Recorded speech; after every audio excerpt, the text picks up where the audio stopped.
Hello everyone, welcome to Brahma classes. आज के इस लेक्चर में हम टाइप्स ऑफ क्रिस्टलाइन सॉलिड के बारे में डिस्कस करेंगे। तो बेसिकली जो सॉलिड्स होते हैं वो दो टाइप के होते हैं। एक होता है एमोर्फस सॉलिड एंड दूसरा जो है वो होता है क्रिस्टलाइन सॉलिड।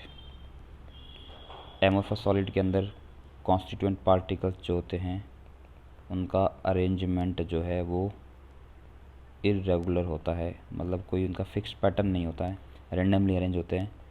लेकिन जो क्रिस्टलाइन सॉलिड्स होते हैं उनमें पार्टिकल्स का जो अरेंजमेंट है वो रेगुलर होता है। तो बेसिकली जो सॉलिड्स का जो ब्रॉड क्लासिफिकेशन किया गया है एमोर्फस में और क्रिस्टलाइन में, वो इसी बेसिस पे किया गया है कि उनमें पार्टिकल्स जो है उनका अरेंजमेंट जो है वो रेगुलर है या इरेगुलर है। तो अब जो हमारे आगे के जो सिलेबस है, मतलब यहाँ तक तो हमने ऑलरेडी लास्ट लेक्चर में डिस्कस कर ही लिया था। आगे जो हमारा सिलेबस है, जो जो बुक में चीज़ें दे रखी है, उसमें जो है हमें क्रिस्टलाइन सॉलिड को डिटेल में पढ़ना है। अब क्रिस्टलाइन सॉलिड डिटेल में पढ़ना है तो एक बार हम थोड़ा सा क्रिस्टलाइन सॉलिड के बारे में रिवाइज़ कर लेंगे कि इसमें क्या क्या था। तो जैसा कि मैंने बताया आपको कि इसमें जो है पार्टिकल्स जो है रेगुलरली अरेंज होते हैं, इनका मेल्टिंग पॉइंट शार्प होता है और इनमें लॉन्ग रेंज ऑर्डर होता है। ठीक है, और ये जो है जब इनको नाइफ़ के साथ में कट करते हैं तो शार्प अपने को सरफेसेस मिलते हैं। इनकी जो हीट ऑफ फ्यूजन होती है वो भी फिक्स्ड होती है। इनकम्प्रेसिबल होते हैं ऑफ कोर्स, और इनको ट्रू सॉलिड्स भी बोला जाता है। ठीक है, तो ये 4-5 प्रॉपर्टी जो है आपको क्रिस्टलाइन सॉलिड की याद रखनी है, जो हमने लास्ट लेक्चर में डिस्कस की थी। अब आगे रहेगा types of crystalline solid. Types of crystalline solid.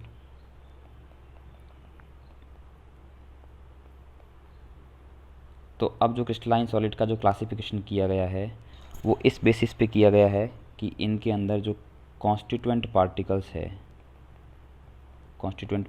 है वो कौन से हैं, और उनके बीच में जो फोर्स ऑफ अट्रैक्शन जिनको हम लोग केमिस्ट्री में क्या बोलते हैं, बॉन्ड बोलते हैं, बॉन्ड जो है या बॉन्डिंग जो है वो किस प्रकार की है। इस बेसिस पे क्रिस्टलाइन सॉलिड्स को जो है वो आगे क्लासीफाई किया गया है। 4 कैटेगरीज में डिवाइड किया गया है इसको, जिसमें सबसे पहली कैटेगरी है मॉलिक्यूलर सॉलिड्स। इसके भी 3 सब पार्ट्स दिए गए हैं मॉलिक्यूलर सॉलिड्स के अंदर: नॉन पोलर, पोलर और hydrogen bonded. Non polar molecular solid, polar molecular solid और एच बॉन्डेड मॉलिक्यूलर सॉलिड्स। ठीक है, और सेकंड जो क्लासिफिकेशन है, सेकंड जो कैटेगरी है वो है आयनिक solids, and third one is metallic solids, and last not least is covalent और नेटवर्क सॉलिड्स।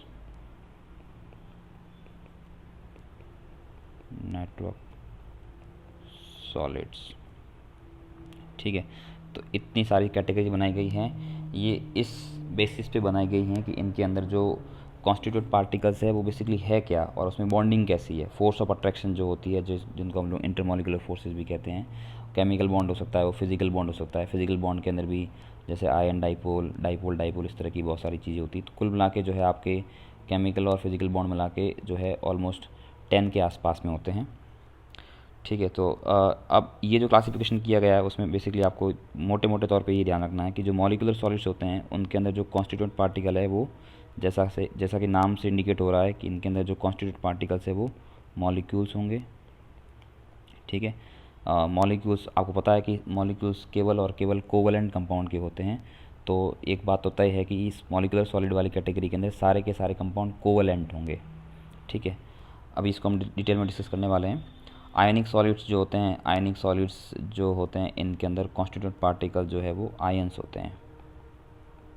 ठीक है, और आयंस या आयनिक सॉलिड जो जनरली है वो सॉल्ट्स होते हैं। ठीक है, सॉल्ट होते हैं, सॉल्ट में एक कैटायन होता है और एक एनायन होता है। तो सॉल्ट जो है जनरली जो सारे के सारे सॉल्ट है वो आयनिक सॉलिड्स में आते हैं। मेटलिक सॉलिड्स के अंदर जो है कॉन्स्टिट्यूएंट पार्टिकल्स होते हैं वो मेटल के एटम्स होते हैं, मेटल एटम्स। ठीक है, तो मेटेलिक सॉलिड्स के अंदर सारे के सारे मेटल्स आ जाएंगे। आपके जो एस ब्लॉक वाले सारे एलिमेंट्स आ जाएंगे, डी ब्लॉक वाले सारे एलिमेंट आ जाएंगे, एफ ब्लॉक वाले सारे एलिमेंट्स आ जाएंगे, क्योंकि एस, डी और एफ में सारे के सारे एलिमेंट जो है वो मेटल्स होते हैं विदाउट एनी एक्सेप्शन। और पी ब्लॉक में भी कुछ आपने देखा होगा कि ऊपर की तरफ जैसे कि गैलियम हो गया, एल्यूमिनियम हो गया, या उससे नीचे जो होते हैं अपने इंडियम जो हो गया, या फिर आपका ये लेड, टिन वगैरह, इस तरह के मेटल्स भी पाए जाते हैं पी ब्लॉक के अंदर। और कोवलेंट नेटवर्क सॉलिड जो है ये बेसिकली कोवलेंट कंपाउंड ही होते हैं, लेकिन इनके अंदर जो मॉलिक्यूल होते हैं वो बड़े साइज़ के होते हैं, जायंट मॉलिक्यूल होते हैं। इनके अंदर जो कॉन्स्टिट्यूट पार्टिकल्स है वो जायंट मॉलिक्यूल्स होते हैं। देखो हमने जो ऊपर पढ़ा सबसे ऊपर ये वाला जो मॉलिक्यूलर सॉलिड था ये, तो मॉलिक्यूलर सॉलिड के अंदर मॉलिक्यूल्स होते हैं, लेकिन ये मॉलिक्यूल जो होते हैं छोटे छोटे मॉलिक्यूल होते हैं, डिस्क्रीट मॉलिक्यूल होते हैं, जैसे कि वाटर का मॉलिक्यूल हो गया CO2 या H2O हो गया, ठीक है, या अमोनिया हो गया। यहाँ पर आप कोवलेंट वाले में पढ़ोगे तो इसमें भी मॉलिक्यूल ही होंगे, लेकिन इसमें मॉलिक्यूल बहुत बड़े होंगे, मतलब एक मॉलिक्यूल के अंदर हज़ारों लाखों एटम्स होते हैं। जैसे पानी का अगर आप मॉलिक्यूल लेते हो, एक वाटर मॉलिक्यूल, उसमें 3 एटम ही होते हैं। लेकिन जब आप कोवलेंट सॉलिड पढ़ोगे, जिसमें डायमंड पढ़ोगे, सिलिकॉन कार्बाइड पढ़ोगे, बोरॉन नाइट्राइड पढ़ोगे, ग्रेफाइट पढ़ोगे, इस तरह के जो कंपाउंड्स होते हैं उनका जो अगर अगर आप डिस्क्रीट यूनिट लेते हो, एक इंडिविजुअल यूनिट लेते हो, तो उसके अंदर इतना बड़ा नेटवर्क होता है कि उसमें कई बार मिलियंस एटम्स तक हो सकते हैं, ठीक है। तो बड़े मॉलिक्यूल होंगे तो कोवलेंट नेटवर्क सॉलिड में आएगी।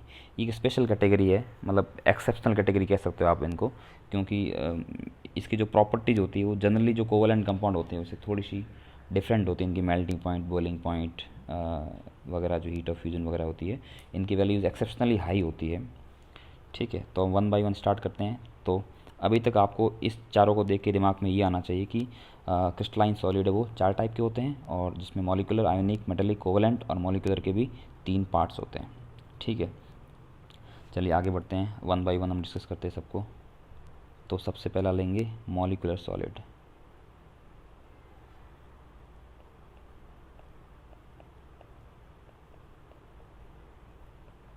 मॉलिक्यूलर सॉलिड, ठीक है। जो मॉलिक्यूल होता है बच्चों, उसकी डेफिनेशन ये होती है कि एनी केमिकल एंटिटी, कोई भी केमिकल एंटिटी या species which is made up of 2 or more atoms combined together with the help of covalent bond, ठीक है। इसका ये जनरल डेफिनेशन है। केमिस्ट्री में कोई भी डेफिनेशन जो है ऐसी नहीं होती जो सब पे अप्लाई हो जाए, ठीक है।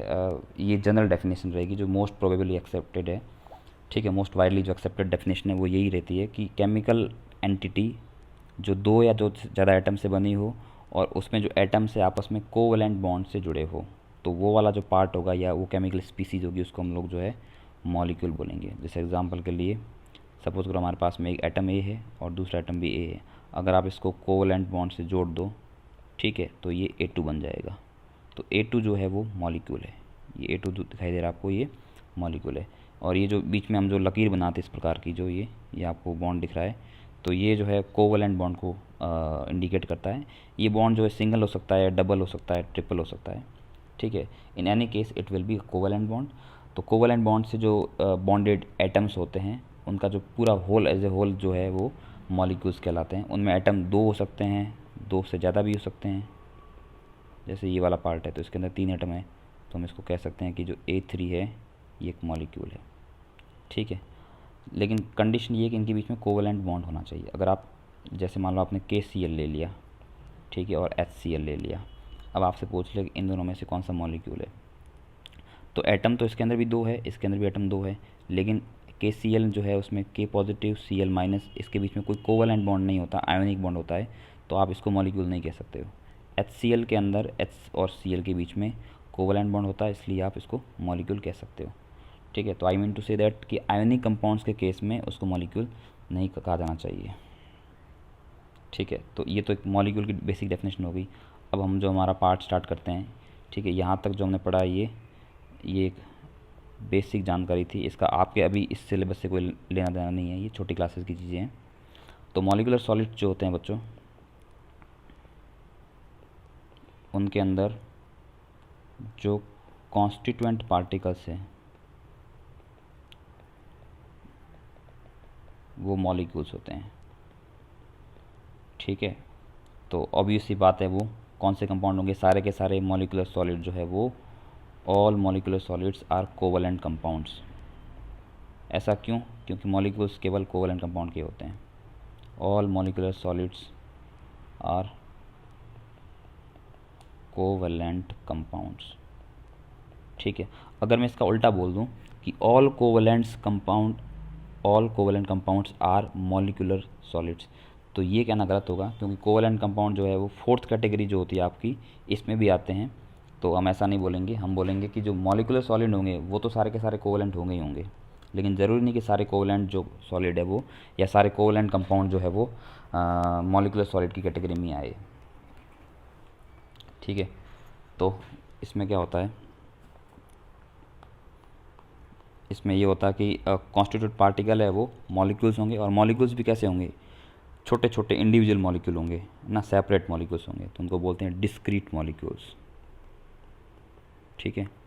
डिस्क्रीट मॉलिक्यूल का मतलब ये है कि मान लो ये A2 है, ये A2 है, A2 है, तो ये सारे A2 जो है वो सिंगल मॉलिक्यूल है, तो इसलिए इसके लिए डिस्क्रीट वर्ड यूज़ करते हैं। अगर ये सारे A जो होते हैं ये कोवलेंट बॉन्ड से ऐसे जुड़े होते हैं, मान लो इस तरह से, ठीक है, इस तरह से अगर नेटवर्क बना देते ये, तो हम ये नहीं बोल सकते कि ये जो A है ये एक डिस्क्रीट मॉलिक्यूल है। फिर इसमें बहुत सारे एटम जुड़ गए हैं, हज़ारों लाखों एटम जुड़ जाते हैं जब, तो उसको जो है वो नेटवर्क बोलने लग जाते हैं। उस केस में हम इसको डिस्क्रीट मॉलिक्यूल नहीं बोल सकते हैं, इस केस में हम इसको नेटवर्क मॉलिक्यूल या जायंट मॉलिक्यूल बोलेंगे। इसको हम फोर्थ कैटेगरी में पढ़ेंगे कोवलेंट सॉलिड्स वाले में, ठीक है। तो डिस्क्रीट का मतलब इंडिविजुअल मॉलिक्यूल्स। तो यहाँ पर आपने देखा है कि ये जो है ये डिस्क्रीट है और ये नेटवर्क है, ठीक है। तो हमारा जो ये मॉलिकुलर सॉलिड है ये कैसा ये इसमें कैसे मॉलिक्यूल्स होते हैं, इसमें होते हैं डिस्क्रीट मॉलिक्यूल्स। चलिए इसके बाद में बात करते हैं इसकी कैटेगरीज़ की, ठीक है। और एक चीज़ आपको ध्यान रखनी है कि मॉलिक्यूल जो होते हैं वो इलेक्ट्रिकली न्यूट्रल होते हैं, इलेक्ट्रिकली न्यूट्रल होते हैं, मतलब उनके ऊपर कोई चार्ज नहीं होना चाहिए। अगर उनके ऊपर कोई चार्ज आ गया, चाहे पॉजिटिव या नेगेटिव, तो फिर वो मॉलिक्यूल नहीं कहलाएंगे, फिर वो आयन हो जाएंगे। जैसे कि O2 है आपके पास में, ठीक है, डाई ऑक्सीजन बोलते हैं इसको, तो ये एक मॉलिक्यूलर फॉर्म में एग्जिस्ट करता है ना। O2 जो है वो मॉलिक्यूलर फॉर्म में एग्जिस्ट करता है। अगर आपने इसमें एक इलेक्ट्रॉन ऐड कर दिया तो ये हो जाएगा O2 माइनस, ठीक है। अब ये जो है इसको आप मॉलिक्यूल नहीं बोल सकते हैं, डाई ऑक्सीजन था वो एक मॉलिक्यूल था, अभी जो बना है इसको बोलते हैं सुपर ऑक्साइड, ठीक है। सुपर ऑक्साइड, पर ऑक्साइड वगैरह ये चीज़ आपने पढ़ी होगी 11th क्लास में। तो इस केस में सुपर ऑक्साइड जो है वो मॉलिक्यूल नहीं है, वो एक आयन है, क्योंकि इसके ऊपर आपको नेगेटिव चार्ज दिखाई दे रहा है। तो चाहे नेगेटिव चार्ज आए या पॉजिटिव चार्ज आए, किसी मॉलिक्यूल के ऊपर अगर आप चार्ज रख लेते हो, और चार्ज रखने के लिए आपको उसमें इलेक्ट्रॉन निकालने पड़ेंगे या इलेक्ट्रॉन जोड़ने पड़ेंगे, उस केस में वो मॉलिक्यूल नहीं रहेगा, वो एक आयन बन जाएगा, ठीक है। तो ये सुपर ऑक्साइड, पर ऑक्साइड, इस तरह के जो होते हैं वो सब आयंस होते हैं, ठीक है। तो मॉलिक्यूल के लिए कंडीशन ये है कि molecule should be electrically neutral, and obvious सी बात है सारे मॉलिक्यूल जब इलेक्ट्रिकली न्यूट्रल होते हैं, ठीक है। इसमें नेक्स्ट चीज़ देखते हैं हम, इसकी जो क्लासिफिकेशन है मॉलिकुलर सॉलिड्स का, उसके बारे में बात करते हैं। तो मॉलिकुलर सॉलिड बेसिकली जो है वो 3 कैटेगरी में बांटे गए हैं, नॉन पोलर, पोलर और H बॉन्डेड। अभी जो क्लासिफिकेशन किया गया ना, ये किया गया उसकी पोलैरिटी की बेसिस पे कि कोई मॉलिक्यूल जो है वो पोलर है कि नहीं है, ठीक है। अब पोलैरिटी जो होती है उसको केमिस्ट्री में डाइपोल मोमेंट से मेजर करते हैं। डाइपोल मोमेंट ज़्यादा होगा तो ज़्यादा पोलर होगा, और डाइपोल मोमेंट कम है तो कम पोलर है, अगर डाइपोल मोमेंट 0 है तो नॉन पोलर है, ठीक है। अब डाइपोल मोमेंट का भी एक अलग से टॉपिक बनता है, तो मैं यहाँ पर पूरा आपको डिटेल में बता नहीं पाऊँगा, लेकिन जहाँ हमारा जितना यहाँ पर काम आएगा उतना मैं आपको बता देता हूँ। जैसे आपके पास में एक मॉलिक्यूल है A2 और एक मॉलिक्यूल है AB। A2 मॉलिक्यूल में दोनों एटम्स A के होंगे, और AB के अंदर दोनों एटम, एक एटम A का होगा, एक B का होगा, ठीक है। तो A2 जो मॉलिक्यूल है उसकी इलेक्ट्रॉन पेयर एकदम बीच में पड़ी रहेगी, क्योंकि इसमें से कोई भी एटम जो है इलेक्ट्रॉन को विड्रॉ नहीं करेगा, खींचेगा नहीं अपनी तरफ, क्योंकि दोनों एटम्स की पावर जो है वो इलेक्ट्रॉन खींचने की पावर, जिसको इलेक्ट्रोनेगेटिविटी बोलते हैं, वो बराबर है। ठीक है, अगर एटम अलग अलग है तो ऑब्वियस सी बात है कि उनमें से एक एटम ज़्यादा पावरफुल होगा, एक कम पावरफुल होगा। कौन सा क्या होगा वो हम अभी कह नहीं सकते हैं, क्योंकि जब तक हमें दे दिया जाए कि कौन सा एलिमेंट है। तो इनमें से जो भी ज़्यादा इलेक्ट्रोनेगेटिव होगा तो वो इलेक्ट्रॉन पेयर को थोड़ा अपनी तरफ खींच लेगा। सपोज़ करो कि यहाँ पर ए जो है वो थोड़ा ज़्यादा इलेक्ट्रोनेगेटिव है, तो ये इलेक्ट्रॉन पेयर जो है थोड़ी सी ए की तरफ डिस्प्लेस हो जाएगी, पार्शियली डिस्प्लेस हो जाएगी। तो ए पे नेगेटिव चार्ज आएगा, बी पे पॉजिटिव चार्ज आ गया। ठीक है, तो हम ये बोलेंगे कि ये मॉलिक्यूल जो है इसके अंदर पोलैरिटी प्रोड्यूस हो गई है। और इसको अगर आपको मेज़र करना है, ठीक है, अब इसकी आपको एग्जैक्ट वैल्यू चाहिए कितनी पोलैरिटी है, तो उसको डाइपोल मोमेंट से मेज़र करते हैं, म्यू से उसको रिप्रेजेंट करते हैं, जो होता है Q इंटू डी। Q जो है ये तो डाइपोल मोमेंट है, ये जो है ये चार्ज है, ये डिस्टेंस है। ठीक है, चार्ज जो है इसके ऊपर, ये डेल्टा नेगेटिव की वैल्यू जो है यहाँ पर कुछ ना कुछ वैल्यू इसकी होगी। अब कितनी है कूलाम में इसकी एग्जैक्टली वैल्यू कितनी है उसका हमें केमिस्ट्री में कोई लेना देना नहीं होता है। फिजिक्स वाले जो है इसकी अगर वैल्यू आपको बता देते हैं कि ये 2 कूलाम है, 3 कूलाम है या इतने कूलाम है, तब हम लोग क्या करेंगे, यहाँ पर Q की वैल्यू रख लेंगे। और डिस्टेंस भी जो है इसकी बीच की नैनोमीटर पिकोमीटर में ऐसी कुछ होती हैं, तो वो अगर अपने को दी हुई होती तो हम लोग उसको भी बता सकते हैं कि इसमें अगर डिस्टेंस मान लो दे दी जाए तो Q और D को मल्टीप्लाई करेंगे तो आपका जो वैल्यू आएगा म्यू का वो आएगा कूलाम मीटर में। तो वो उसका जो है अपना बता देगा कि कितना कूलाम मीटर है। अगर ज़्यादा कूलाम मीटर हो गया तो ज़्यादा पोलर है, कम हो गया तो कम पोलर है। ठीक है, वैसे केमिस्ट्री में कूलाम मीटर की जगह डिबाई यूनिट यूज़ करते हैं, कूलाम मीटर काफ़ी ज़्यादा बड़ी यूनिट हो जाती है। तो ये मॉलिक्यूल आपका जो है इसमें कोई पोलरिटी नहीं, तो हम बोलेंगे म्यू इज इक्वल टू 0। इसमें पोलरिटी प्रेजेंट है, मतलब इसमें 0 नहीं होगा, कुछ ना कुछ वैल्यू होगी। तो 0 वाले जो होते हैं वो होते हैं नॉन पोलर, और जिसमें 0 नहीं होती है, नॉन जीरो वैल्यू होती है डाइपोल मोमेंट की, वो होते हैं पोलर।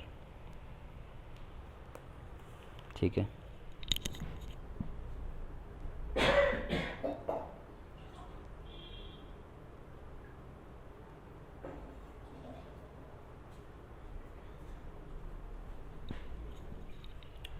पोलैरिटी के लिए आपको अगर इलेक्ट्रोनेगेटिविटी की कुछ वैल्यू याद रहती है तो आपको इसमें थोड़ी हेल्प मिल सकती है। चलिए, इसके अलावा एक और चीज़ इंपॉर्टेंट है आपके पास में, किसी मॉलिक्यूल की सिमेट्री कैसे होती है वो भी पोलैरिटी को जो है वो मतलब कंट्रीब्यूट करने में हेल्प करती है। जैसे मान लो आपके पास में 2 मॉलिक्यूल है, ठीक है, एक आपने ले लिया है कार्बन डाइऑक्साइड और एक आपने ले लिया सिलिकॉन सल्फर डाइऑक्साइड। ठीक है, अब पूछ ले आपसे कि इनमें से कौन सा पोलर है कौन सा नहीं है। तो दोनों के अंदर हीट्रो एटम है, मतलब एक कार्बन में एक ऑक्सीजन है, इसमें भी सल्फर और ऑक्सीजन है। तो बाहर से देखने में ऐसा लगता है कि दोनों जो है वो पोलर होंगे, क्योंकि दोनों के अंदर जो है अलग अलग एटम प्रेजेंट है। लेकिन बेसिकली क्या होता है इसके अंदर, जो कार्बन होता है, कार्बन डाइऑक्साइड होता है, उसकी जो शेप होती है, इसकी जो ज्योमेट्री होती है वो होती है आपकी लीनियर ज्योमेट्री होती है, इस तरह से। ठीक है, और सल्फर डाइऑक्साइड की ज्योमेट्री जो है वो बेंट होती है। ठीक है, क्योंकि लोन पर होती है इसके ऊपर। अब देखो यहाँ पर कार्बन और ऑक्सीजन में जो इलेक्ट्रॉन होते हैं, कार्बन की इलेक्ट्रोनेगेटिविटी 2.5 होती है, ऑक्सीजन की 3.5 होती है। ठीक है, तो इसमें इलेक्ट्रॉन जो है ऑक्सीजन की तरफ रहेंगे तो ऑक्सीजन पे थोड़ा नेगेटिव चार्ज आएगा, यहाँ पर थोड़ा पॉजिटिव आएगा। तो आपको अगर ये बॉन्ड के बारे में पूछ ले तो ये बॉन्ड पोलर है। ठीक है, इंडिविजुअली बॉन्ड ये पोलर है। इस तरह से इसमें भी ऑक्सीजन जो है इलेक्ट्रॉन खींच लेगा। ठीक है, और कार्बन पे जो है कार्बन पे थोड़ा और पॉजिटिव बढ़ जाएगा। तो ये वाला बॉन्ड भी कैसा हो गया, पोलर हो गया। जहाँ पर भी डेल्टा पॉजिटिव डेल्टा नेगेटिव दिखाई दे आपको, वो पोलर बॉन्ड है। तो दोनों बॉन्ड इंडिविजुअली पोलर है। लेकिन अगर आप देखें जो डाइपोल मोमेंट होता है कि वेक्टर क्वांटिटी है, तो इधर इलेक्ट्रॉन ये यहाँ पर ऐसे खींच रहा है, इसमें इलेक्ट्रॉन ऐसे खींच रहा है, तो ओवरऑल जो उसकी पोलरिटी है वो 0 हो जाएगी, क्योंकि ये जो मॉलिक्यूल है इसमें इंडिविजुअल डाइपोल्स हैं, इंडिविजुअल जो डाइपोल मोमेंट है एक दूसरे को कैंसिल आउट कर रहे हैं। तो एज ए होल ये मॉलिक्यूल जो है वो नॉन पोलर होगा। लेकिन कोई आपसे खाली इस बॉन्ड के बारे में पूछ ले कि आप तो केवल इस बॉन्ड के बारे में बताइए, तो कैसा ये पोलर है, या पूछ ले ये वाला बॉन्ड कैसा है, ये भी पोलर है, लेकिन पूरा मॉलिक्यूल कैसा है, पूरा मॉलिक्यूल जो है वो नॉन पोलर है, क्योंकि उसमें कैंसिल आउट हो रहे हैं। लेकिन इसकी बात करें बच्चों, तो यहाँ पर जो है ये इलेक्ट्रॉन इधर विड्रॉ करेगा ऑक्सीजन। ऑक्सीजन तो जाहिर सी बात है कि ज़्यादा इलेक्ट्रोनेगेटिव होता है, सबसे ज़्यादा होता है फ्लोरीन को छोड़ दे तो। और यहाँ पर ऑक्सीजन यहाँ पर विड्रॉ करेगा इस साइड में, ठीक है। तो इसका जो रिजल्टेंट आएगा वो यहाँ पर कहीं पर आएगा। तो इसकी जो म्यू की वैल्यू है कुछ ना कुछ होगी, जीरो नहीं होगी, मतलब थोड़ा बहुत ऐड होकर रिजल्टेंट कुछ वैल्यू आएगी। तो इसका मतलब है कि ये मॉलिक्यूल जो है इसमें इंडिविजुअल बॉन्ड है वो भी पोलर है, ये दोनों पोलर बॉन्ड है, और साथ में जो ओवरऑल मॉलिक्यूल है वो भी कैसा है, पोलर है। तो हम बोलेंगे कि जो मॉलिक्यूल है ये पोलर है, क्योंकि इसके लिए म्यू की वैल्यू जीरो नहीं है। ये मॉलिक्यूल कैसा था, नॉन पोलर, ठीक है। ये जो लोन पेयर आपको दिखाई दे रही है इसकी वजह से भी थोड़ा डाइपोल मोमेंट जो है थोड़ा ऊपर की तरफ जाएगा, लेकिन वो बहुत कम जाएगा। तो ये बड़ी वाली वैल्यू में से ये छोटी वाली वैल्यू को कम करेंगे तब भी कुछ ना कुछ नॉन जीरो वैल्यू रहेगी, ठीक है। जैसे मान लो ये वैल्यू है वो 10 डिबाई है और ये वाली वैल्यू है 1 डिबाई है, तो 10 में से 1 माइनस करोगे तब भी इसकी वैल्यू जो है वो 9 डिबाई रहेगी। तो कहीं आप यही मत सोच लेना कि ऊपर वाला दूसरे वाला नीचे वाला जो है एक दूसरे को एग्जैक्टली कैंसिल कर देगा, क्योंकि इनकी वैल्यूज़ बराबर नहीं होती है, ठीक है। चलिए, तो कहने का मतलब ये है कि सिमेट्रिसिटी जो होती है ना कि मॉलिक्यूल्स के अंदर एटम्स का अरेंजमेंट किस प्रकार से है, तो उससे भी जो पोलरिटी तय की जाती है। अगर आपको इसके बारे में डिटेल्स में पढ़ना है तो आप जो है केमिकल बॉन्डिंग वाला जो चैप्टर था 11th क्लास में, उसमें डाइपोल मोमेंट वाला एक टॉपिक था अलग से पोलरिटी वाला, उसको आप पढ़ सकते हो, ठीक है। चलिए, तो अब हम बात करते हैं, हमारे मेन टॉपिक पे आते हैं। तो मॉलिक्यूलर सॉलिड जो होते हैं वो 3 टाइप के थे, कौन कौन से थे। एक था पोलर, सबसे पहले नॉन पोलर की बात कर लेते हैं। नॉन पोलर मॉलिक्यूलर सॉलिड, तो इसके अंदर क्या होते हैं इसके अंदर जो कॉन्स्टिट्यूट पार्टिकल्स होते हैं वो नॉन पोलर मॉलिक्यूल्स होते हैं। कहने का मतलब इनका म्यू की वैल्यू कितनी होती है, 0 होती है। ये जनरली जो है ये रूम टेम्परेचर पर जो इनकी प्योर फॉर्म होती है वो गैस होती है या लिक्विड होती है, ठीक है। लेकिन अगर आप इनको सॉलिड स्टेट में लाओगे तो ये सॉफ्ट सॉलिड होते हैं। हमें तो उनकी सॉलिड स्टेट के बारे में ही ध्यान रखना है, क्योंकि चैप्टर हमारा सॉलिड स्टेट ही है। तो बेसिकली सॉलिड की फॉर्म में पाए नहीं जाते हैं, इनको कंप्रेस वगैरह करके सॉलिड बनाया जाता है, ठीक है। इस तरह के मॉलिक्यूल कौन से होंगे, जैसे कि क्लोरीन ले लिया आपने, तो क्लोरीन के अंदर दोनों एटम क्लोरीन के हैं, Cl तो एक नॉन पोलर मॉलिक्यूल है। तो फिर जो ये है आपके इस प्रकार के सॉलिड होंगे, नॉन पोलर टाइप के सॉलिड होंगे।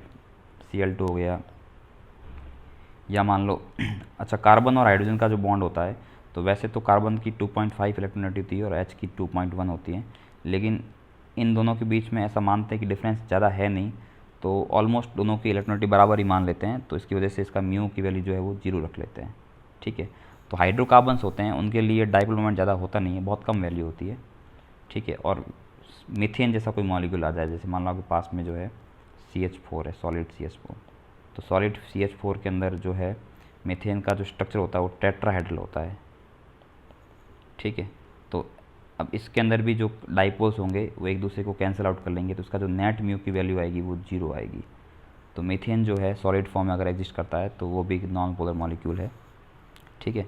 तो कहने का मतलब इस तरह के जो Cl2, CH4, H2 या कोई जो नोबल गैसेज होती हैं जैसे आर्गन है या नियॉन है, तो ये तो मोनोएटॉमिक होती हैं, ठीक है। तो इनके अंदर एटम ही एक है, 2 है ही नहीं एटम, तो फिर डाइपोल मोमेंट इनका तो वैसे भी नहीं होगा। तो इस जो ऐसी गैसेज होती हैं अगर आप इनको सॉलिड फेज में ले आते हो तो ये भी जो है नॉन पोलर सॉलिड्स के फॉर्म में एग्जिस्ट करते हैं, ठीक है। तो ये थे नॉन पोलर सॉलिड्स। हाँ, एक और बात है कि ये जो सॉलिड होते हैं इनके अंदर कोई आपको फ्री इलेक्ट्रॉन दिखाई दे नहीं रहे हैं, ना ही इनके अंदर कोई आयंस दिखाई दे रहे हैं।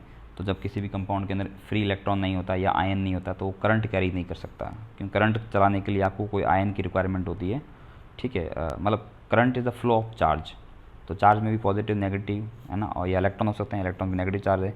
तो अगर मान लो किसी के पास चार्ज ही नहीं है तो फिर आप उसको जो है ये नहीं कह सकते वो कंडक्टिंग है, वो नॉन कंडक्टिंग या इंसुलेटर होगा, ठीक है। तो ये सारे के सारे नॉन कंडक्टिंग होते हैं,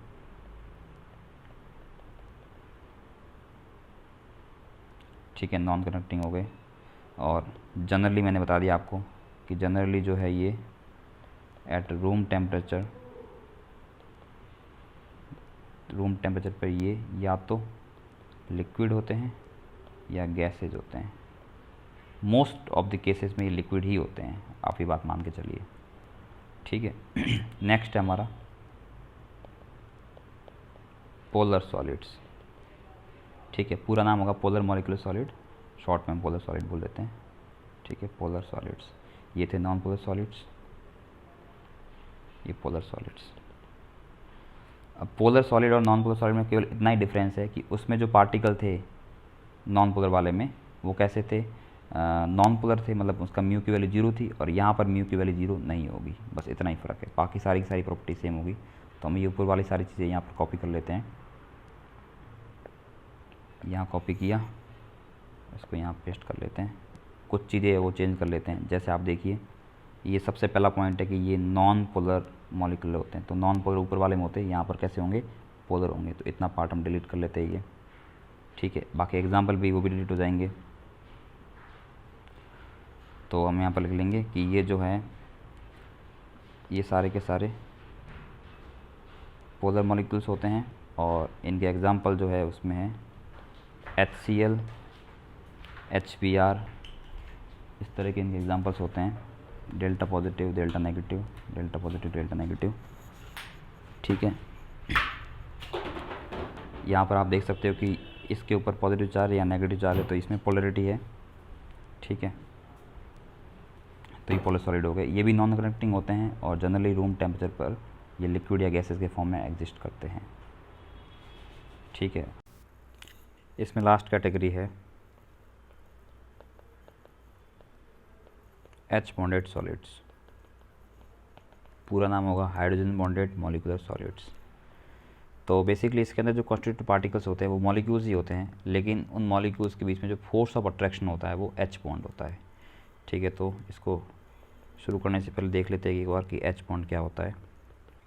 H बॉन्ड, जिसको हाइड्रोजन बॉन्ड कहा जाता है, ये एक प्रकार का इलेक्ट्रोस्टैटिक अट्रैक्शन है इस तरह के एटम्स में जिसमें एक हाइड्रोजन होता है, वो जुड़ा हुआ होता है फ्लोरीन, ऑक्सीजन या नाइट्रोजन से, ठीक है, और इसके सामने भी इनमें से कोई एलिमेंट होना चाहिए, फ्लोरीन, ऑक्सीजन या नाइट्रोजन।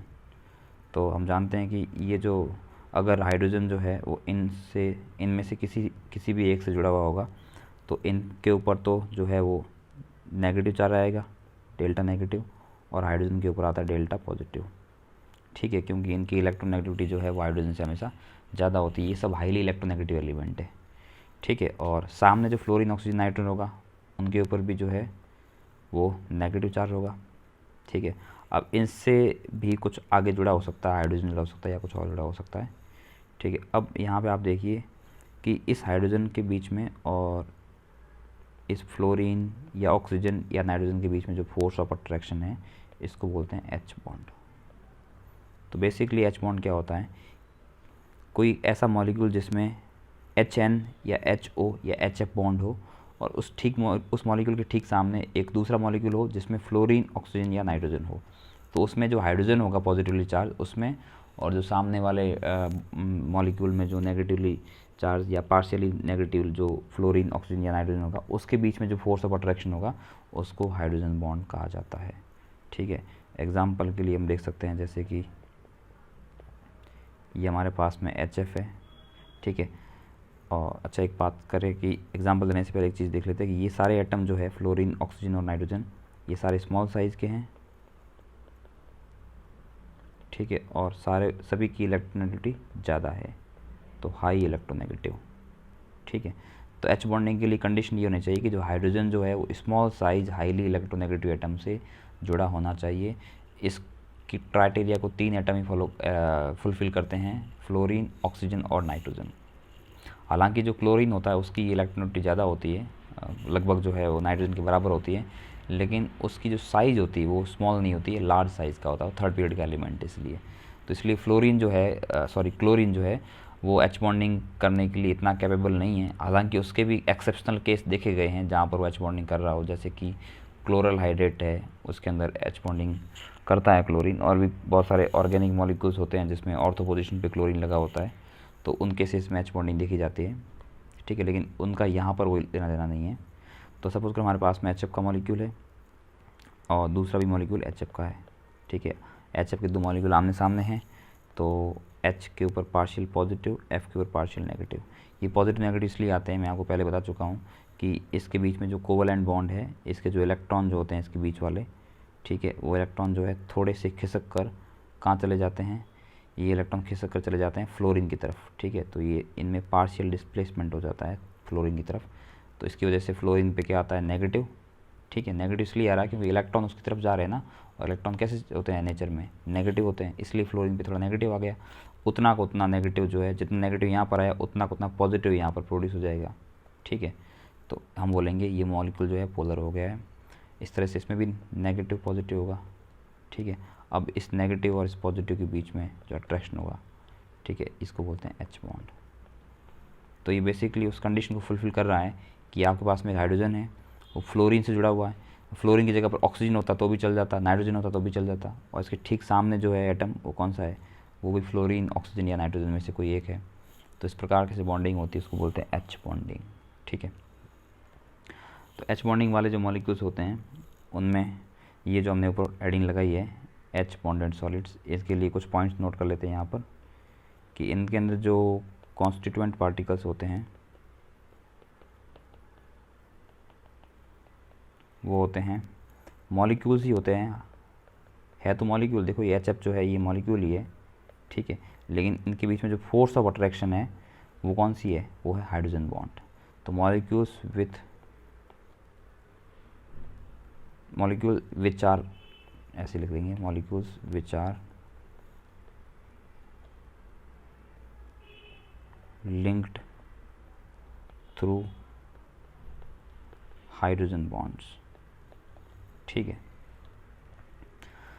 यहाँ पे एक चीज़ ध्यान रखनी है आपको कि जैसे HF लिया आपने, ठीक है, जो भी ऊपर एग्जांपल लिया HF और यहाँ पर HF, तो यहाँ पर जो H बॉन्डिंग हुई है, ठीक है, यहाँ पर जो हाइड्रोजन और F के बीच में ये सॉलिड जो लाइन है ये तो कोवलेंट बॉन्ड को रिप्रेजेंट कर रही है, ये तो उसका जो नेचुरल बॉन्ड होता है, ओरिजिनल बॉन्ड है वो है, और ये कोवलेंट होता है। ये डॉटेड लाइन है वो H बॉन्ड को रिप्रेजेंट कर रही है, ठीक है। तो कोवलेंट बॉन्ड तो बहुत स्ट्रॉन्ग होते हैं H बॉन्ड की कंपेरिजन में, तो अगर देखा जाए, अगर इनकी कंपेरेटिव स्टडी करें तो covalent bond is much stronger than the H bond, ठीक है। इनफैक्ट कोवलेंट बॉन्ड जो है केमिकल बॉन्ड है बच्चों, और covalent bond is a chemical bond, और H बॉन्ड जो है वो केमिकल बॉन्ड नहीं, वो फिजिकल बॉन्ड है, ठीक है, वो फिजिकल बॉन्ड है। केमिकल बॉन्ड 4 टाइप के होते हैं, मैंने आपको बताया था, कोवलेंट, कोऑर्डिनेट, मेटालिक और आयोनिक बॉन्ड। उसके अलावा जितने भी फोर्स ऑफ अट्रैक्शन होती है बाकी, डाइपोल या कुछ आयन डाइपोल या और भी जितनी भी टाइप की होती है, वो सारी फिजिकल बॉन्ड में आती है। इनको इंटरमोलिकुलर फोर्सेस भी कहा जा सकता है, ठीक है। तो याद ये रखना आपको कि जो कोवलेंट बॉन्ड होते हैं वो H बॉन्ड से तो बहुत ज़्यादा स्ट्रॉन्ग होते हैं, ठीक है। तो आप इनका कहीं स्ट्रेंथ कंपेरिजन मत कर लीजिएगा, ठीक है। तो इसको यहाँ मिटा देते हैं या इसको यहाँ से ऊपर शिफ्ट कर लेते हैं।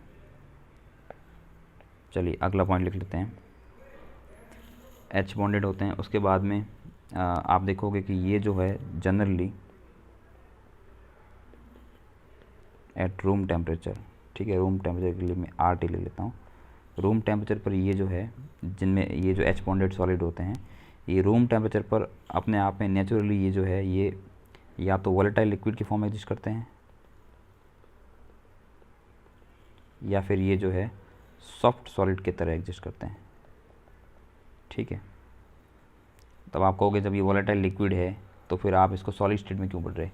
तो वोलेटाइल लिक्विड जो है इनकी नेचुरल स्टेट है, और सॉलिड स्टेट का मतलब ये होता है कि इनको कंप्रेस वगैरह करके जैसे तैसे करके इनको सॉलिड स्टेट में लाया गया है, और सॉलिड स्टेट में लाने के बाद जो इनकी स्टडी होती है तो तब सॉलिड स्टेट में एक बार आ जाने के बाद इनको जो है H बॉन्डेड सॉलिड्स कहते हैं, ठीक है।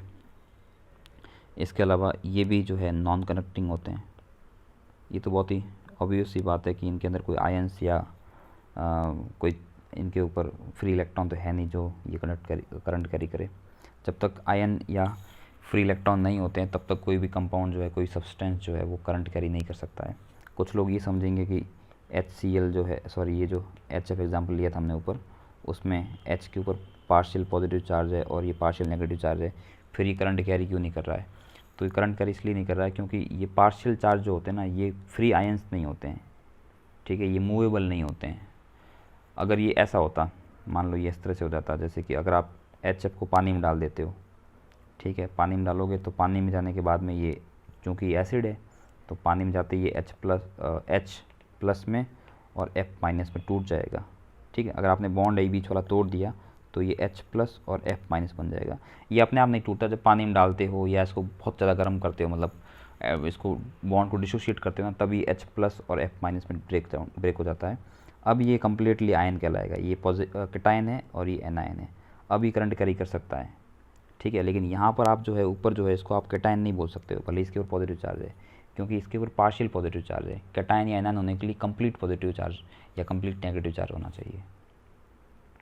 ठीक है, तो चलिए इसको यहाँ से हटा देते हैं। ठीक है, तो ये नॉन कनेक्टिंग नेचर के होते हैं। इसके अलावा इसके जो एग्जाम्पल्स है इसमें मैंने बता दिया आपको, एक तो सॉलिड HF हो गया, एक आपका आइस हो गया। ठीक है, आइस जो होता है ना वो बेसिकली क्या होता है, वो सॉलिड H2 होता है। ठीक है, वाटर जो है वो सॉलिड नहीं है, वाटर लिक्विड होता है। जब वाटर को आप फ्रिज कर लेते हो तब वो आइस कहलाता है। तो आइस है बेसिकली सॉलिड H2 है। हालांकि वाटर भी H2 होता है और आइस भी H2 होता है, लेकिन उनकी फिजिकल स्टेट अलग अलग होती है। ठीक है, तो आइस के अंदर भी जो मॉलिक्यूल होते हैं इस प्रकार से जुड़े होते हैं, जैसे ये H2 का मॉलिक्यूल है। ठीक है, ये दूसरा H2 का मॉलिक्यूल है। तो यहाँ पर पार्शियल नेगेटिव होता है, यहाँ पार्शियल पॉजिटिव होता है, और ये फोर्स ऑफ अट्रैक्शन जो है इसको बोलते हैं H बॉन्ड या हाइड्रोजन बॉन्ड बोलते हैं। तो ये हाइड्रोजन बॉन्डिंग हो गई आपकी। एक चीज़ और बताना भूल गया मैं आपको, ये तो आपने आइस के बारे में पढ़ लिया, आइस होता है H2। एक सॉलिड ड्राई आइस, सॉरी, एक टर्म होता है ड्राई आइस। ड्राई आइस किसको बोलते हैं, वो बोलते हैं सॉलिड CO2 को। ठीक है, और सॉलिड CO2 कैसा है, नॉन पोलर मॉलिक्यूलर सॉलिड। तो अपन काम करते हैं इसको नॉन पोलर वाली कैटेगरी में ले जाके रख लेते हैं। ठीक है, इसको अलग से याद रखना आप कि जो आइस होता है किस में आता है, ये आता है आपके ड्राई आइस जो है वो नॉन पोलर मॉलिक्यूलर सॉलिड में आता है। यहाँ पर यहाँ इसको रख लेते हैं, ये लिखा हुआ वैसे भी पहले लिख दिया मैंने इसको ऑलरेडी, इसको मिटा देते हैं यहाँ से। ये जो CO2 होता है इसकी सॉलिड फॉर्म है, इसको ड्राई आइस बोलते हैं। ठीक है, चलिए नेक्स्ट इसके बाद बात करते हैं।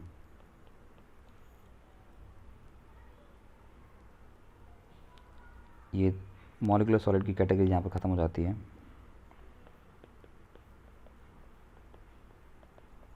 अगला सॉलिड है वो है आयनिक सॉलिड्स। आयनिक सॉलिड के अंदर जो कॉन्स्टिट्यूएंट पार्टिकल्स होते हैं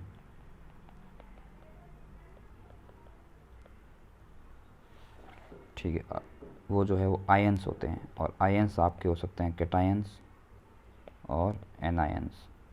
कैटायंस होंगे तो पॉजिटिव चार्ज, एनायंस होंगे तो नेगेटिव चार्ज। ठीक है, तो इसमें कॉन्स्टिट्यूएंट पार्टिकल्स जो है आयनिक सॉलिड्स के अंदर वो होते हैं आयंस। अब इनमें क्या होता है, इनमें मॉलिक्यूल नहीं होता। आयनिक कंपाउंड के लिए आप मॉलिक्यूल नहीं कह सकते। इसमें क्या होता है, एक कैटायन हो गया, एक एनायन हो गया। ठीक है, जैसे मान लो आपके पास में कोई एग्जांपल लेके देख लेते हैं। मान लो NaCl है। ठीक है, NaCl में Na पॉजिटिव और Cl नेगेटिव, ये कैटायन, ये एनायन। अब इनका अरेंजमेंट कैसा होता है, ये ऐसा नहीं होता कि NaCl, इस तरह से आप डैश नहीं लगा सकते इसके बीच में, क्योंकि ये मॉलिक्यूल फॉर्म एग्जिस्ट नहीं करता है। तो ये कैसा होता है, तो ये ऐसा होता है Na plus Cl minus, Na plus Cl minus, Na plus Cl minus. इस तरह से जो है आपको दिखाई दे रहा है, ये इसका एक बहुत बड़ा सा क्रिस्टल बन जाता है, लैटिस बन जाता है। इसके केस में इसको लैटिस बोलते हैं। ठीक है, तो ये लैटिस बन गया।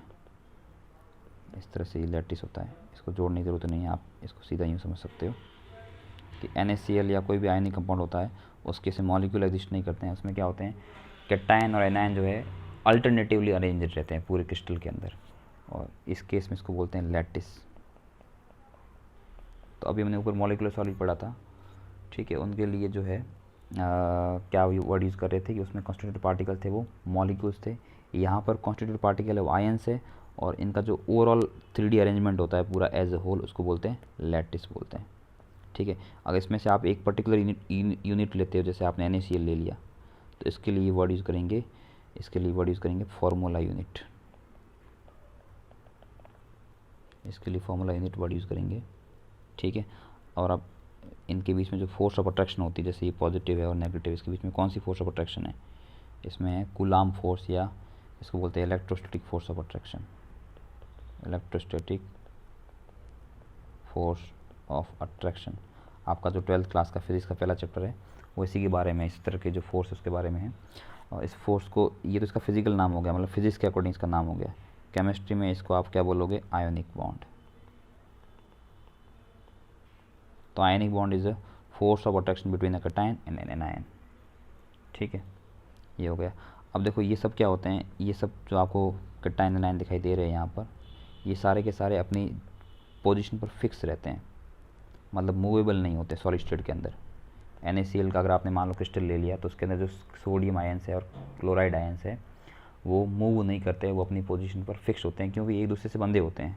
जैसे मान लो आप इस क्लोरीन की बात करें, इस क्लोराइड की बात कर रहे हो, तो इस क्लोराइड को जो है इधर से ये खींच रहा है, इधर से ये खींच रहा है, इधर से ये खींच रहा है, इधर से ये खींच रहा है, तो इसको चारों तरफ से एक बैलेंस्ड फोर्स ऑफ अट्रैक्शन से खींचा जा रहा है, तो ये मूव नहीं करेगा, यहीं पड़ा रहेगा।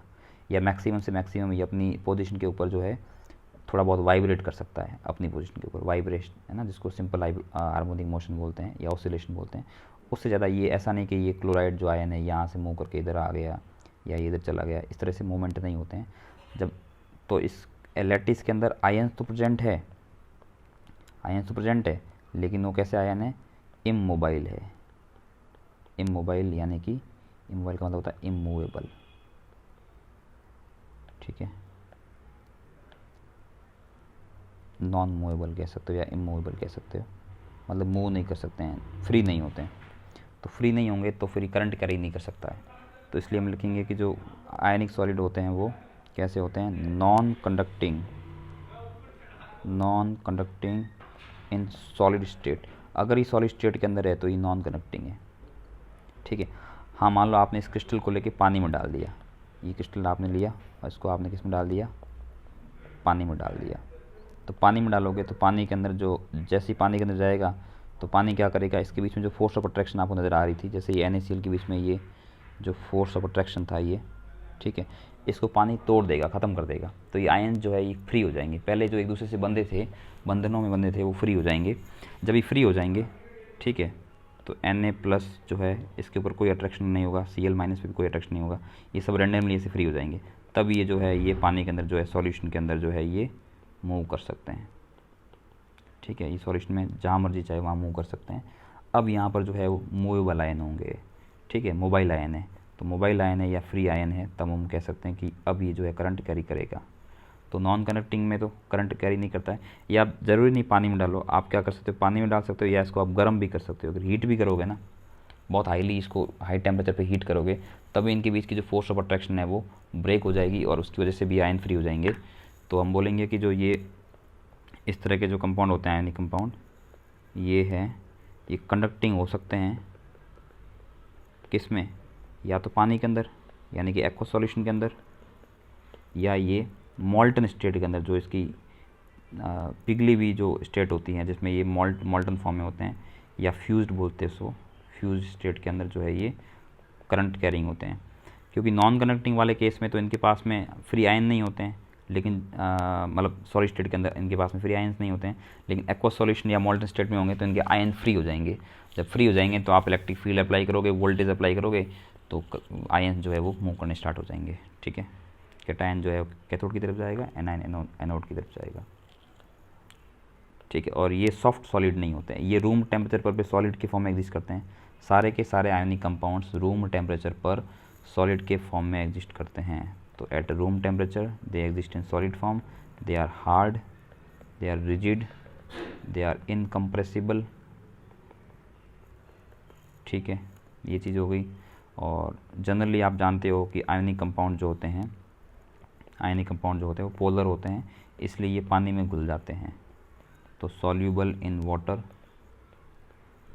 आयनिक कंपाउंड जो होते हैं वो जनरली क्या होते हैं, पानी के अंदर सॉल्यूबल होते हैं। तो इनकी सॉल्युबिलिटी की डेफिनेशन हो गई, यहाँ पर सॉल्युबिलिटी लिख लेते हैं हम, ठीक है। तो पानी के अंदर सॉल्यूबल होंगे, लेकिन जो ऑर्गेनिक सॉल्वेंट होते हैं उनमें भी इनसॉल्युबल होते हैं, इनऑर्गेनिक सॉल्वेंट। पानी जो है एक इनऑर्गेनिक सॉल्वेंट है, और ऑर्गेनिक सॉल्वेंट में कौन आते हैं, जैसे ईथर हो गया, एनहेक्सेन हो गया, बेंजीन हो गया, इस प्रकार के जो सॉल्वेंट है उनको ऑर्गेनिक सॉल्वेंट बोलते हैं। इनके अंदर आप NaCl डालोगे या कोई भी आयनिक कंपाउंड डालोगे तो सॉल्युबल नहीं होगा। ऐसा इसलिए होता है, देखो कौन किस में घुलेगा किस में नहीं घुलेगा, इसको लेकर हमारा अगला चैप्टर यही है सॉल्यूशन वाला, तो उसमें आप समझ जाओगे। अभी के लिए इतना याद रखना कि आयनिक कंपाउंड जो होते हैं वो केवल जो है पानी में घुलते हैं, पानी कह दो या पोलर कंपाउंड जो है उनमें घुलते हैं, ठीक है। वो नॉन पोलर कंपाउंड जैसे कि आपके इनऑर्गेनिक सॉल्वेंट होते हैं उनमें सॉल्युबल नहीं होते हैं, इनसॉल्युबल होते हैं। अब ऐसा क्यों होता है, इसको लेके पूरी कंप्लीट थ्योरी आएगी आपके नेक्स्ट चैप्टर में, तो वहाँ पर डिस्कस करेंगे। तो ये आपका जो सारी इन्फॉर्मेशन थी ये इसके बारे में थी। एक चीज़ और लिख सकते हो, इनका मेल्टिंग पॉइंट और बॉइलिंग पॉइंट भी हाई होता है, high melting and boiling point, ठीक है। इसके बाद में नेक्स्ट जो कैटेगरी है वो आपकी है मेटालिक सॉलिड्स।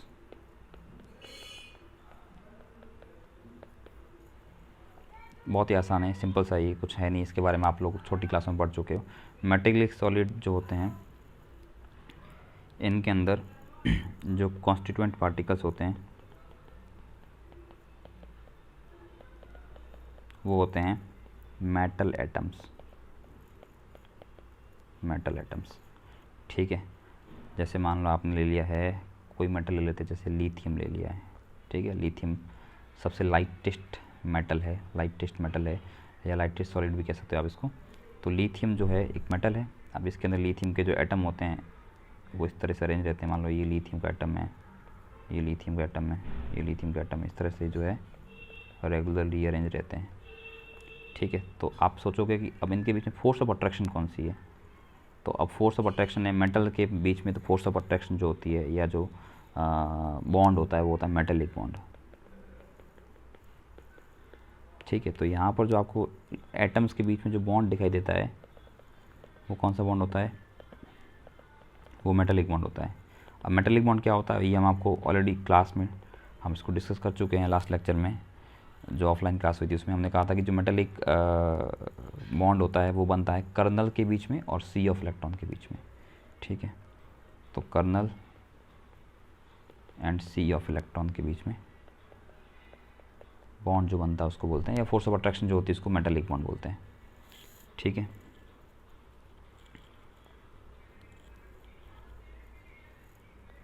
नेक्स्ट पॉइंट इसके बारे में, जनरली जो ये होते हैं मेटल्स है वो सॉलिड होते हैं, ठीक है। अब इनमें काफ़ी वेरिएशन होता है, मतलब खूब सारे सॉलिड ऐसे होते हैं जो कि थोड़े से सॉफ्ट होते हैं, ठीक है। तो हम ऐसा नहीं बोलेंगे कि सारे मेटल जो है वो हार्ड होते हैं, रिजिड होते हैं। कुछ मेटल जो है वो थोड़े थोड़े सॉफ्ट भी हो सकते हैं। तो सॉलिड जो होते हैं ये हार्ड सॉलिड हो सकते हैं, ये जो है ये सॉफ्ट सॉलिड भी हो सकते हैं, कुछ मेटल लिक्विड भी है। हार्ड सॉलिड कौन से होते हैं, जनरली डी ब्लॉक वाले या पी ब्लॉक वाले। सॉफ्ट सॉलिड कौन से होते हैं, एस ब्लॉक वाले, एस ब्लॉक वाले मेटल्स मतलब, ठीक है ना। लिक्विड दो ही मेटल होते हैं, इनफैक्ट एक ही होता है वैसे देखा जाए तो, मरकरी होता है। लेकिन जो ये गैलियम है या फिर सीजियम वगैरह है, इसको थोड़ा सा भी आप गर्म करोगे 30, 35, 40 तक ले जाओगे आप डिग्री सेल्सियस तक, तो ये भी जो है आपके लिक्विड बन जाएगी। मरकरी तो वैसे रूम टेम्परेचर पर लिक्विड फॉर्म में एग्जिस्ट करता है, ठीक है। ये सॉफ्ट सॉलिड एस ब्लॉक वाले जैसे कि आपका सोडियम हो गया, पोटेशियम हो गया, इनको आप ये इतने सॉलिड इतने सॉफ्ट होते हैं कि आप इनको नाइफ से कट भी कर सकते हो, ठीक है। और ये तो सॉलिड स्टेट के अंदर भी इलेक्ट्रिसिटी कंडक्ट करते हैं, तो ये जो है ये कंडक्टर होते हैं, conductor of heat and electricity. अब यहाँ पर आपके मन में डाउट आ सकता है कि ये सॉलिड स्टेट में करंट कैसे कैरी करते हैं। तो इनके अंदर जो है हमेशा फ्री इलेक्ट्रॉन रहते हैं, जो मैंने आपको बताया ऊपर सी ऑफ इलेक्ट्रॉन, ये फ्री इलेक्ट्रॉन होते हैं या इनको मोबाइल इलेक्ट्रॉन बोलते हैं। तो ये मोबाइल इलेक्ट्रॉन की वजह से क्या करते हैं, कंडक्टर होते हैं हीट के या इलेक्ट्रिसिटी के, ठीक है। इसलिए आप देखो, आप जैसे मान लो आपने आयनिक सॉलिड ले लिया, नमक का टुकड़ा ले लिया, ये NaCl सॉलिड है, ठीक है। आपने इधर कॉपर का टुकड़ा ले लिया, यहाँ पर आपने करंट पास किया, इलेक्ट्रिक फील्ड अप्लाई की, और यहाँ पर इलेक्ट्रिक फील्ड अप्लाई की। तो NaCl के अंदर, सॉलिड स्टेट के अंदर तो करंट फ्लो नहीं होता है, इसमें करंट फ्लो जो है वो नहीं होता है क्योंकि आयन जो है बंधे हुए अपनी जगह पर। कॉपर में अगर एटम की बात करें तो कॉपर के एटम भी एक जगह बंधे हुए होते हैं, मूव नहीं करते हैं, लेकिन इसके अंदर क्या होता है, इलेक्ट्रॉन जो है वो मूव करते रहते हैं, फ्री इलेक्ट्रॉन। इसकी वजह से जो कॉपर है वो करंट कैरी करता है, कॉपर या कोई भी मेटल जो है करंट कैरी करने लग जाता है। ठीक है, तो कहने का मतलब ये है कि यहाँ पर जो मेटल्स होते हैं वो सॉलिड स्टेट के अंदर भी करंट कैरी करते हैं, और मेल्ट करोगे तो ऑब्वियस सी बात करेंगे ही, भले इनको मेल्ट करो, भले ही सॉलिड स्टेट में रखो या लिक्विड स्टेट में रखो, इलेक्ट्रॉन में हमेशा फ्री रहते हैं, तो वो जो है करंट कैरी कर लेते हैं। ठीक है, इसके बाद नेक्स्ट है और लास्ट है, एक दो चीज़ें और भी होती है इसके अंदर, जैसे कि ये डक्टाइल होते हैं, मेलिएबल होते हैं। तो ये सब चीज़ें हम छोटी क्लास में ऑलरेडी पढ़ चुके हैं कि मेटल जो होते हैं या मेटेलिक सॉलिड जो होते हैं वो मेलिएबल होते हैं, डक्टाइल होते हैं, सोनोरस होते हैं, लस्टर होती है इनके पास में तो लस्ट्रस होते हैं। ठीक है, ये सब चीज़ें हम पढ़ चुके हैं। मेलिएबल मेलिएबल का मतलब होता है कि इनको शीट में आप कन्वर्ट कर सकते हो, डक्टाइल मतलब वायर में कन्वर्ट कर सकते हो, सोनरस का मतलब ये होता है कि आप इनको हिट करोगे तो इनमें एक साउंड आएगी, लस्ट्रस मतलब चमकदार होते हैं, शाइनिंग सरफेस होता है इनका। ठीक है, तो ये चीज़ें जो हैं हम 9-10 में पढ़ते हैं।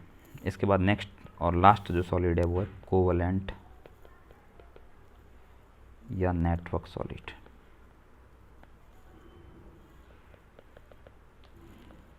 कोवलेंट या नेटवर्क सॉलिड, तो कोवलेंट और नेटवर्क सॉलिड जो होते हैं ये जनरली क्या होते हैं, इनके अंदर जो कॉन्स्टिट्यूएंट पार्टिकल्स होते हैं, इनके अंदर जो कॉन्स्टिट्यूएंट पार्टिकल्स होते हैं वो होते हैं नॉन मेटल्स ही होते हैं या फिर नॉन मेटल्स के कंपाउंड होते हैं, लेकिन उनके मॉलिक्यूल जो होते हैं वो बहुत ही बड़े होते हैं। तो हम बोलेंगे इनके अंदर जो कॉन्स्टिट्यूएंट पार्टिकल है वो कोवलेंट कंपाउंड ही होते हैं, कोवलेंट मॉलिक्यूल ही होते हैं, लेकिन वो बड़े साइज़ के होते हैं। तो मैं लिख रहा हूँ यहाँ पर जायंट मॉलिक्यूल।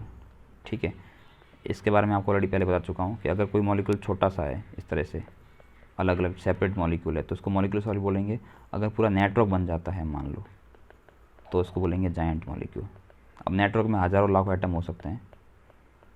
ठीक है, तो कोवलेंट सॉलिड या जिससे नेटवर्क सॉलिड, नेटवर्क से नाम से ही पता चल रहा है कि यहाँ पर जो है एक नेटवर्क बन रहा है, बड़ा सा जाल बन रहा है। ठीक है, और जहाँ पर केमिस्ट्री में जाल बन जाए तो आप समझ लो कि वो तो एक बहुत ही स्ट्रॉन्ग सॉलिड होगा। ठीक है, तो यहाँ पर जाल में जो यहाँ पर जो नेटवर्क बन रहा है, ये नेटवर्क के बीच में अगर आपको बॉन्ड दिखाई दे रहा है तो ये बॉन्ड कौन सा है, ये लाइन से बना गया, लाइन खींचकर ड्रॉ किया गया है, डैश ड्रॉ किया गया है, तो ये कौन सा बॉन्ड होगा, कोवलेंट बॉन्ड होगा। ठीक है, इसीलिए इसका नाम क्या है, इसका नाम जो है वो है कोवलेंट सॉलिड। कोवलेंट बोलते हैं या इसको नेटवर्क बोलते हैं। कोवलेंट इसलिए बोलते हैं क्योंकि इनमें जो बॉन्डिंग होती है बेसिकली कोवलेंट बॉन्डिंग होती है, और नेटवर्क इसको इसलिए बोलते हैं क्योंकि एक लंबा सा बड़ा सा नेटवर्क जाल टाइप का बनता है। ठीक है, इसलिए कोवलेंट बॉन्ड जो होते हैं बहुत स्ट्रॉन्ग होते हैं, बहुत ही क्या बोलते हैं, मतलब कि बॉन्ड डिसोसिएशन एनर्जी बहुत ज़्यादा हाई होती है, इसलिए ऐसे सॉलिड जो होते हैं ये वेरी हार्ड, रिजिड, इनकम्प्रेसिबल। ठीक है, मेल्टिंग पॉइंट, बॉइलिंग पॉइंट बहुत ज़्यादा हाई होता है, हाई MPBP। ठीक है, बहुत ज़्यादा हाई, 2-3 हज़ार 4 हज़ार इस लेवल का होता है। ठीक है, साथ में ये ब्रिटल भी होते हैं। ब्रिटल का मतलब है इनके अगर आप हिट करोगे, मान लो आपने जैसे सॉलिड का टुकड़ा ले लिया, ठीक है, अब इसके ऊपर आप हैमर डालोगे, हथौड़ा मारोगे, ठीक है, मान लो इसको हथौड़े से आपने हिट कर लिया तो ये जो टुकड़ों में बिखर जाएगा। तो कोई चीज़ जो है उसको हिट करने से अगर वो एटम्स में, पार्टिकल्स में बिखर जाएगी, हालांकि इतने आसानी से बिखरने वाले नहीं हैं क्योंकि ये बहुत स्ट्रांग होते हैं, बहुत ही मजबूत होते हैं, इसलिए इनको आप आसानी से तोड़ नहीं सकते हो। लेकिन मान लो आपने बहुत ज़्यादा फोर्स का जो है इस पर हैमरिंग कर ली है, ठीक है, तब तो ये आयंस पार्टिकल्स में टूट जाएगा, तो ऐसे बोलेंगे ब्रिटल है। वहीं पर अगर आपने मेटल लिया होता, मान लो अगर आपने आयरन लिया होता है, ये इसके ऊपर आप हैमरिंग करते, ठीक है ना, तो ये टुकड़ों में बिखरता नहीं बल्कि ऐसे फैल जाता, ठीक है ना। आप ये चाहो तो आप घर पे भी कोई मेटल का टुकड़ा लेके उसके ऊपर हिट करोगे ना तो फैल जाएगा इस तरह से।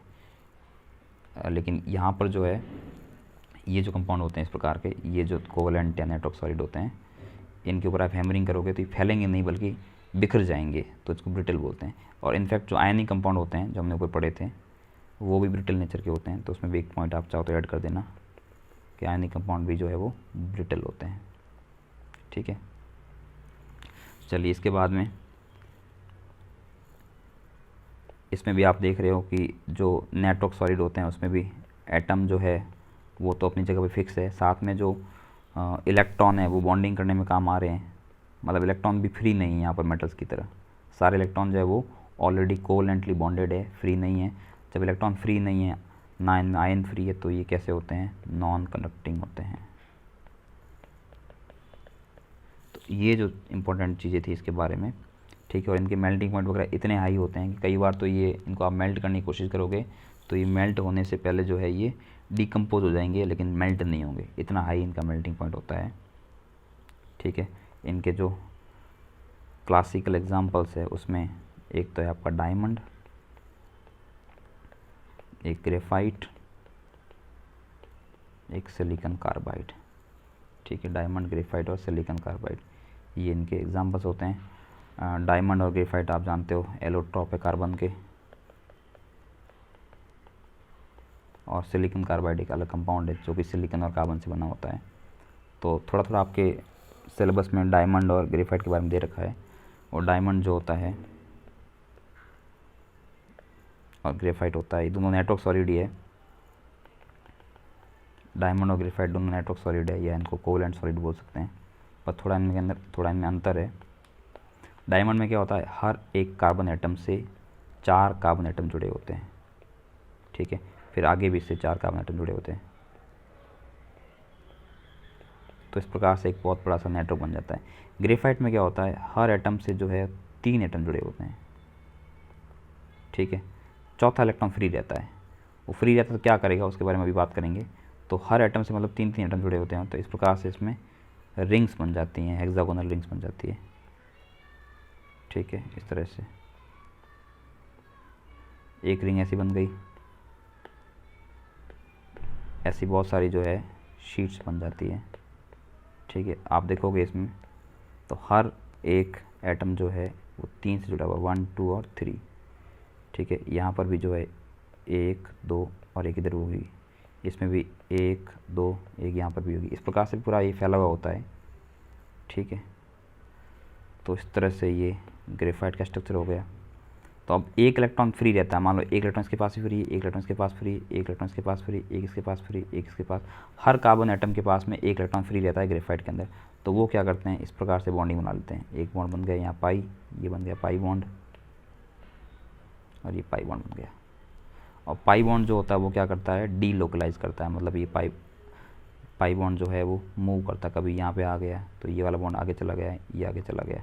इस तरह से जो पाई इलेक्ट्रॉन होते हैं ये डी लोकलाइज होते हैं। डी लोकलाइजिंग का केमिस्ट्री मतलब होता है कि पूरा उनका वॉल्यूम होती है या पूरा एरिया होता है उसके अंदर वो मूव करते हैं, और इलेक्ट्रॉन जब मूव करते हैं तो वो करंट कैरी करते हैं। इसलिए जो ग्रेफाइट होता है वो करंट को कैरी करता है, मतलब कंडक्टर होता है, और डायमंड कंडक्टर नहीं होता है। ठीक है, तो बेसिक अंतर आपको ये ध्यान रखना है कि डायमंड के अंदर जो है each carbon atom is bonded to 4 other carbon atoms, while in case of graphite each atom is bonded to 3 atoms।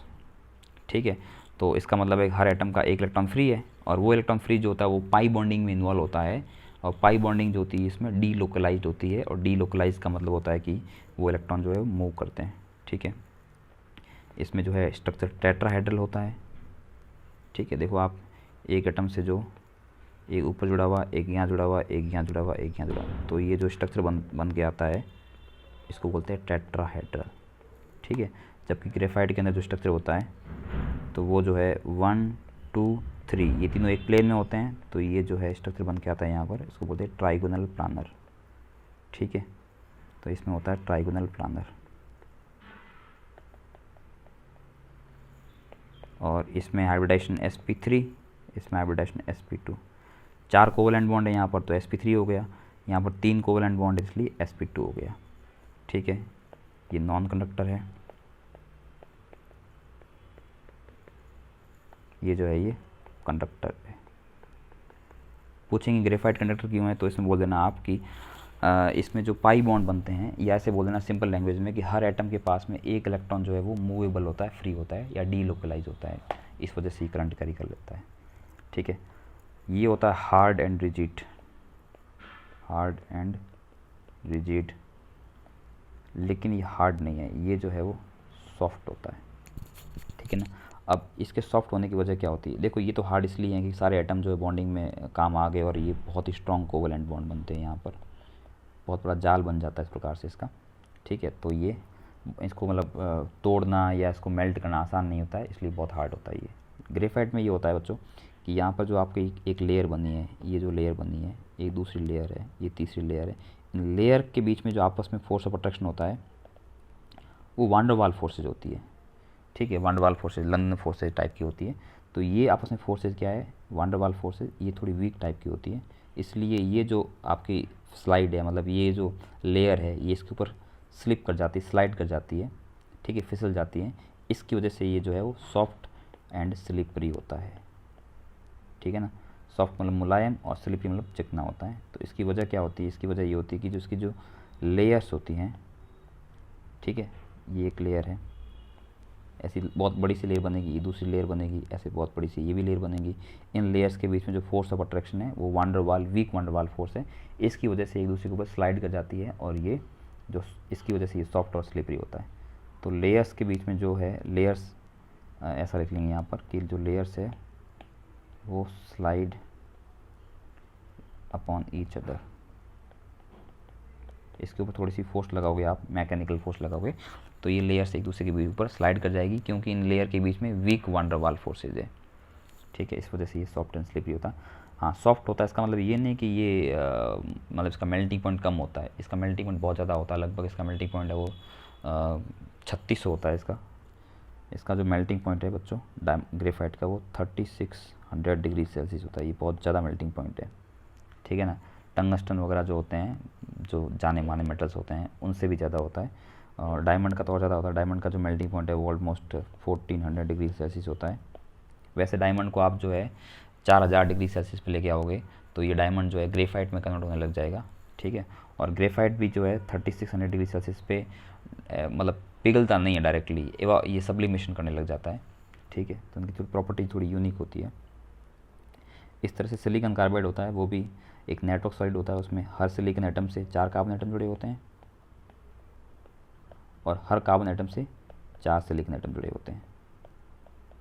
ठीक है, तो आप देखो each silicon is bonded to 4 carbon, 1 2 3 4 directly, और each carbon is bonded to 4 silicon, 1 2 3 4। तो इस तरह से बहुत बड़ा सा जो नेटवर्क बन जाता है। ठीक है, आगे जिस प्रकार से बहुत बड़ा सा जो नेटवर्क बन जाता है उसको बोलते हैं सिलिकॉन कार्बाइड। ठीक है, इसका जो है एक और नाम भी होता है कार्बोरंडम। ये भी बहुत स्ट्रॉन्ग हार्ड होता है, इसका मेल्टिंग पॉइंट लगभग 2700 डिग्री सेल्सियस के आसपास होता है, जो बहुत ज़्यादा है। ठीक है, तो ये आपके थे नेटवर्क सॉलिड। तो इस प्रकार से हमारा ये वाला जो टॉपिक था टाइप्स ऑफ क्रिस्टलाइन सॉलिड यहाँ पे ख़त्म हो जाता है। नेक्स्ट लेक्चर में हम बात करेंगे जो क्रिस्टल लैटिसेस होती हैं, यूनिट सेल्स होती हैं, उनके बारे में डिस्कस करेंगे। Thank you.